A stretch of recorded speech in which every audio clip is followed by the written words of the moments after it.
أعوذ بالله من الشيطان الرجيم. بسم الله الرحمن الرحيم. ولقد آتينا داود وسليمان علما وقال الحمد لله الذي فضلنا على كثير من عباده المؤمنين. وورث سليمان داود وقال يا أيها الناس علمنا منطق الطير وأوتينا من كل شيء إن هذا لهو الفضل المبين. وحشر لسليمان جنوده من الجن والإنس والطير فهم يوزعون حتى إذا أتوا على باب النمل قالت نملة يا أيها النمل ادخلوا مساكنكم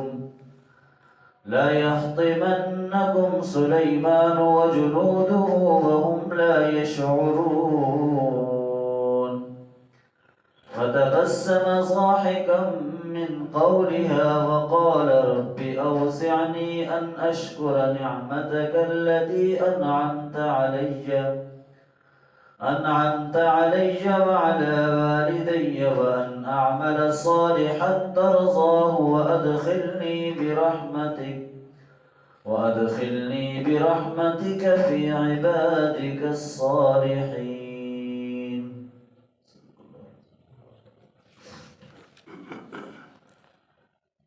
جہاں ان آیات سے آگے سلیمان علیہ السلام اور داؤد علیہ السلام کا جو تذکرہ ہے اس کا اللہ تعالیٰ نے یہاں پر اس صورت میں، اور جو سلیمان علیہ السلام کو جو اللہ نے سارے چیزوں کی بولیاں، پرندوں کی، سب چیزوں کی جو بولیاں سکھائی تھی اس کے حوالے سے بھی ذکر ہے، اور ان کا لشکر اور باقی جو واقعات ہیں وہ اگلے 2-3 رکوع کے اندر جو ہے وہ اسی کا تذکرہ ہے۔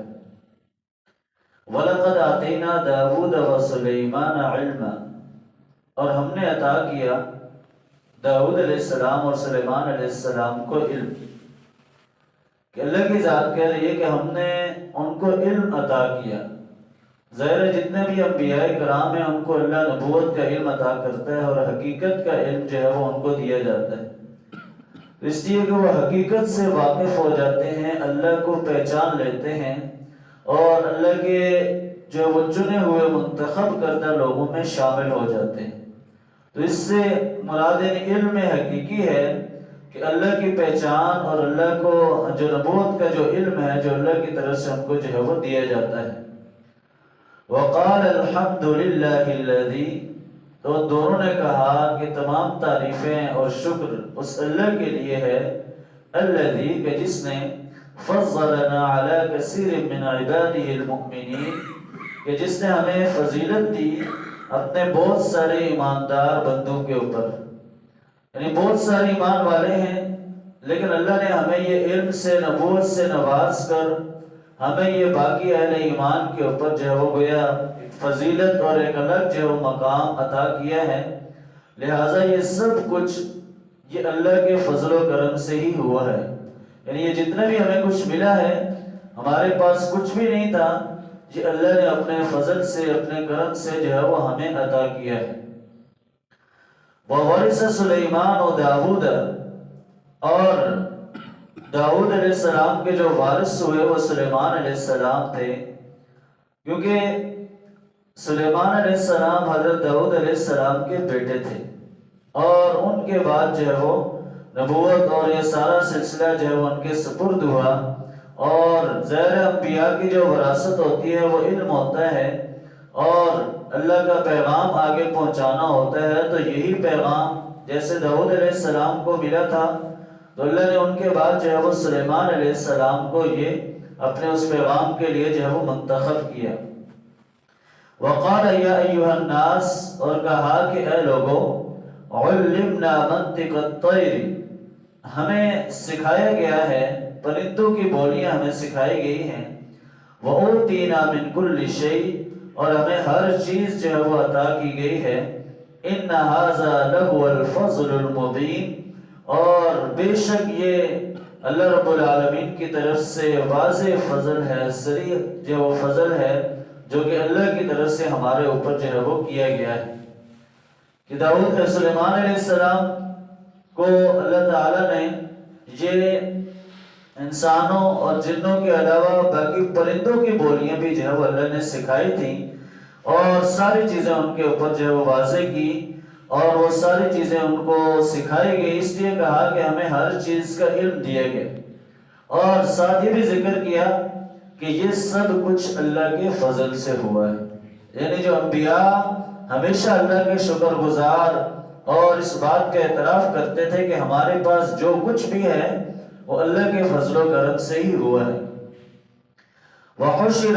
لِسُلَيْمَانَ جُنُودُهُ مِنَ الْجِنِّ وَالْإِنسِ وَالطَّيْرِ، اور اکٹھا کیا گیا سلیمان علیہ السلام کے لشکروں کو جنوں میں سے بھی، انسانوں میں سے بھی، والطَّيْرِ اور پرندوں میں سے بھی، فَهُمْ يُوزَعُونَ اور ان کی صف بندی کی گئی۔ اب یہ ایک موقع پر یہ کہیں جانے کے لیے یا کسی جگہ سفر کرنے کے لیے سلیمان علیہ السلام کے جتنے بھی چاہے انسانوں کے لشکر تھے، جنوں کے تھے، پرندوں کے تھے، سب کو ایک منظم کیا گیا۔ یوزعون کا ایک معنی صف بندی بھی ہے، منظم کرنا بھی ہے، اور اس کا ایک معنی مفسرین نے یہ بھی کیا ہے کہ یوزعون کا معنی ہے کہ بار بار روکنا، یعنی جب لشکر کہیں جا رہا ہوتا ہے تو وہ اس کو منظم کرنے کے لیے بار بار روکا جاتا ہے تاکہ اس کے اندر کوئی جو ہے وہ بدنظمی نہ ہو۔ تو گویا یہ ساری چیزوں کا جتنے بھی پرندے تھے، جو بھی چیزیں تھیں، ان سب کو جو ہے وہ ایک لشکر کی صورت میں اکٹھا کیا گیا اور ان کی صف بندی کی گئی۔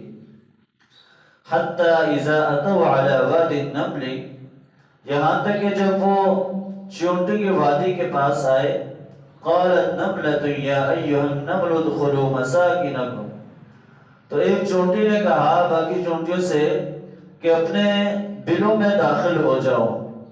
لا یحطمنکم سلیمان وجنودہ وہم لا یشعرون، کہیں ایسا نہ ہو کہ سلیمان اور اس کا جو لشکر ہے وہ بے خبری کے اندر کہیں تمہیں روند نہ ڈالے۔ اب یہ ظاہر ایک علاقہ تھا کہ جہاں پر کہا جاتا ہے کہ جہاں پر چونٹیوں کی کثرت تھی، اس علاقے کے اندر جب یہ لشکر پہنچا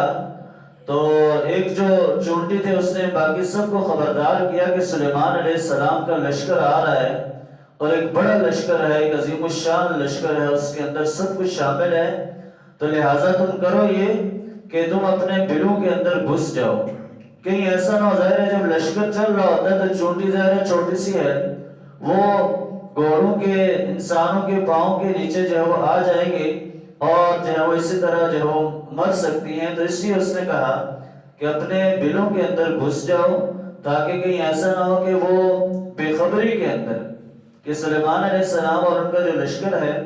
کہیں ایسا نہ ہو کہ بے خبری کے اندر وہ تمہیں جو ہے وہ رون ڈالے۔ اب یہ جب بات سلیمان علیہ السلام، تو ظاہر ہے ان کو اللہ تعالیٰ نے ان چیزوں کی، ان کی بولیاں جو ہے وہ سکھائی ہوئی تھی، تو جب یہ بات سلیمان علیہ السلام نے سنی تو اس کے بعد اللہ نے فرمایا کہ فَتَبَسَّمَ ضَاحِكًا مِّن قَوْلِهَا، تو وہ چونٹی کی اس بات کو سن کر مسکرائے، ان کے چہرے کے اوپر تبسم آیا، مسکرائے اور کہا وَقَالَ رَبِّ أَوْزِعْنِي، کہا کہ اے میرے رب مجھے توفیق عطا کر کہ ان اشکر نعمتک التي انعمت علی، کہ میں جو نعمتیں تو نے میرے اوپر کی ہیں میں ان کا شکر ادا کروں۔ اب یہ جو چونٹی کی بات سن کر مسکرائے تو اس کی وجہ سے سلیمان علیہ السلام کے دل کے اندر یہ جو مسکراہٹ تھی، یہ جو مسکرانا تھا، یہ اللہ کے ان انعامات کے اوپر تھا کہ اللہ نے ان کو جو وہ کتنے انعامات سے نوازا تھا، تو اس لیے ان کے دل کے اندر تکبر نہیں آیا، غرور نہیں آیا، ان کے دل کے اندر مزید عاجزی آئی، اور انہوں نے اللہ سے دعا بھی کی کہ اللہ مجھے اتنی توفیق عطا کر کہ میں تیرا شکر ادا کر سکوں، کہ تو نے میری اتنی نعمتیں میرے اوپر احسانات، انعامات کر دی ہیں کہ تیری توفیق کے بغیر میں شکر بھی ادا نہیں کر سکتا، لہٰذا تو مجھے توفیق عطا کر کہ میں تیری تمام نعمتوں کے اوپر جو ہے وہ تیرا شکر ادا کروں، اور اسی طرح وعلی والدیہ کہ یہ نعمتیں میرے والدین کے اوپر بھی تھی، میں ان کا بھی شکر ادا کروں، وَأَنْ أَعْمَلَ صَالِحًا تَرْضَاهُ، اور مجھے ایسے نیک اعمال کی توفیق عطا کر کہ تو اس سے جو ہے وہ مجھ سے راضی ہو جائے، وَأَدْخِلْنِي بِرَحْمَتِكَ، اور داخل کر مجھے اپنی رحمت کے ساتھ فی عبادک الصالحین، اپنے نیک بندوں میں، کہ اپنی رحمت کے ساتھ مجھے جو ہے وہ اپنے نیک بندوں میں میرا جو ہے وہ شمار کر۔ تو یہ سلیمان علیہ السلام نے اللہ سے جو ہے وہ دعا کی اس چونٹی کی بات کو سننے کے بعد کہ اللہ مجھے توفیق عطا کر کہ میں تیرا شکر ادا کر سکوں، کیونکہ تیری توفیق کے بغیر میں کچھ بھی نہیں، جب تک تو توفیق ادا نہیں کرے گا میں صحیح طرح سے شکر بھی ادا نہیں کر سکتا ہوں، اس لیے اتنی نعمتیں ہیں تو لہٰذا مجھے توفیق عطا فرما کہ میں تیرا صحیح معنوں میں حقیقت کے اندر جو ہے وہ شکر ادا کر سکوں، اور ساتھ یہ دعا کی کہ مجھے ایسے نیک اعمال کی توفیق عطا فرما کہ جس سے تو جو ہے وہ مجھ سے راضی ہو جائے، اور مجھے اپنی رحمت کے ساتھ اپنے نیک بندوں میں شمار کر، ان نیک بندوں کے اندر مجھے جو ہے وہ داخل فرما، اس لیے کہ جب تک اللہ کی رحمت نہیں ہوگی انسان کچھ بھی نہیں کر سکتا، انسان عاجز ہے، کمزور ہے۔ جیسا نبی اکرم صلی اللہ علیہ وسلم نے صحابہ اکرام سے ایک دفعہ فرمایا کہ جنت کے اندر کوئی بھی اپنے اعمال کی وجہ سے نہیں جا سکے گا، کہ جب تک اللہ کی رحمت شامل حال نہ ہو۔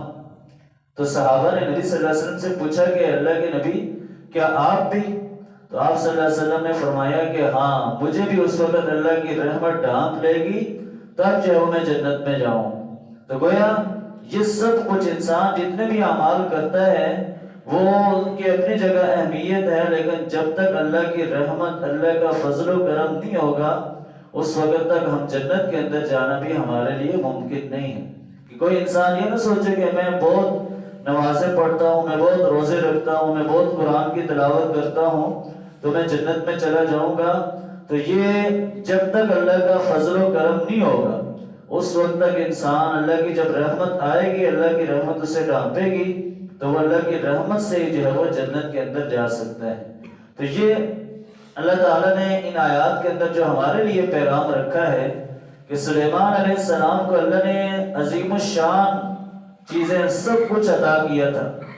لیکن پھر بھی ان کے دل کے اندر عاجزی تھی، اللہ کا خوف اور ڈر تھا،